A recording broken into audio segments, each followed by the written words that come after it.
Olá, caros espectadores. Bem-vindos de volta ao canal. Hoje vamos falar do caso ufológico de Pascagoula. Mas antes de começar, não esquece de deixar seu like para apoiar o canal, compartilhar com os amigos e se inscrever para não perder os próximos vídeos. Deixa nos comentários o que você achou dessa criatura e se quer mais mistérios bizarros assim. Vamos lá. Prepare-se para uma jornada que desafia nossa compreensão da realidade. Esta é a história detalhada de um dos casos mais perturbadores e célebres da ufologia mundial.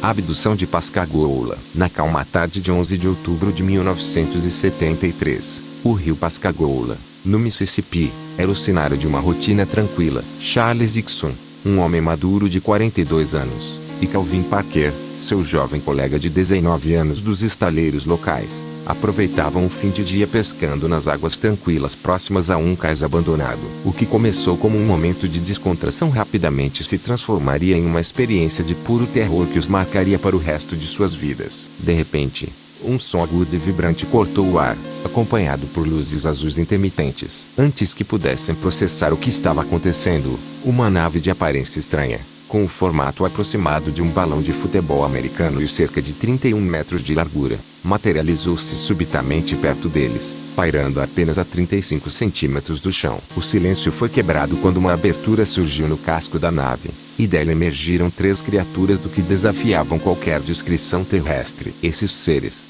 de forma vagamente humanoide com aproximadamente 1,5 metros de altura, possuíam uma pele cinza, enrugada e de textura peculiar. Seus rostos eram ainda mais aterrorizantes. Não possuíam olhos ou boca discerníveis, mas sim três protuberâncias cônicas, semelhantes a cenouras, uma no lugar do nariz e duas onde seriam as orelhas. Seus braços terminavam em apêndices que se assemelhavam a pinças de lagosta, e a parte inferior de seus corpos parecia ser uma única perna sólida, como se as pernas estivessem fundidas. Hickson e Parker, completamente paralisados por uma força desconhecida, foram levitados e flutuaram em direção à nave. Calvin Parker, tomado por um pânico incontrolável, desmaiou. Dentro da embarcação, Charles Hickson descreveu ser mantido suspenso no ar, sem tocar o chão, enquanto um aparelho mecânico, semelhante a um grande olho, flutuava ao redor de seu corpo, realizando um exame minucioso. Parker, em estado de inconsciência, pouco recordaria da experiência a bordo, apenas recuperando algumas memórias nebulosas anos mais tarde, sob regressão hipnótica. Após aproximadamente 20 minutos que pareceram uma eternidade, os dois homens foram devolvidos à margem do rio, ilesos fisicamente, mas profundamente traumatizados.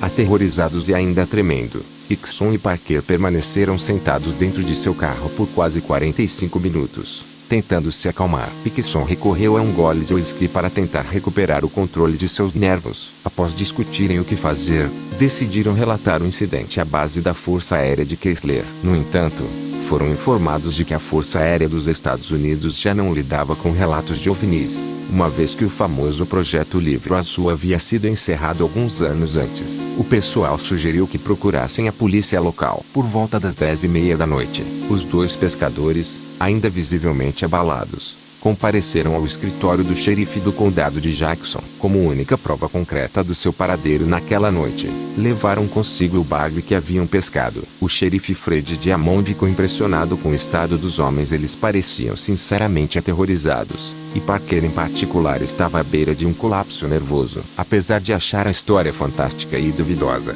especialmente considerando que Hickson admitira ter bebido, a genuína angústia que ambos demonstravam o fez levar o caso a sério. Após entrevistá-los extensivamente, o xerife Diamond teve uma ideia. Ele deixou Hickson e Parker sozinhos em uma sala que, sem o conhecimento deles, continha um microfone oculto. A intenção era gravar sua conversa privada, na esperança de que, se estivessem mentindo, a farsa fosse exposta. No entanto, o que foi capturado naquela que ficou conhecida como a fita secreta apenas corroborou seu profundo trauma. As vozes na gravação, disponível até hoje para investigadores, são de um medo visceral e genuíno. Calvin Parker é ouvido em pânico, suplicando para ir para casa, ver um médico ou tomar um remédio para os nervos, afirmando que estava a ponto de enlouquecer. Ele relembra, com a voz trêmula, a sensação de ter os braços congelados e imobilizados. Charles Hickson, tentando acalmar o jovem, expressa sua frustração por saber que ninguém acreditaria neles. Em um momento de profunda introspecção,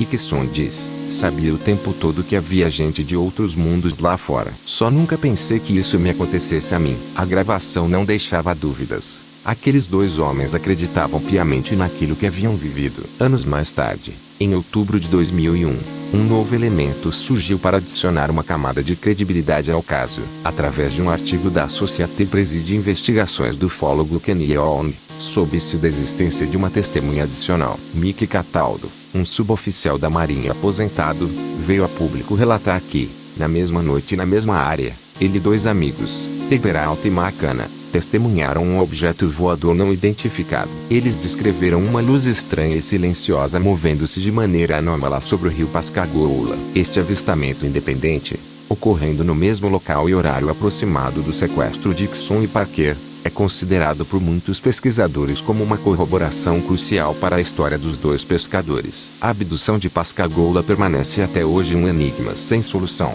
Um caso que envolve não apenas o relato dramático de suas vítimas, mas também evidências circunstanciais, como a fita secreta e testemunhos adicionais, que continuam a desafiar qualquer explicação convencional e a alimentar o debate sobre um dos maiores mistérios de nosso tempo. Conclusão. E assim, chegamos ao fim do vídeo. Espero que tenham gostado. Até a próxima.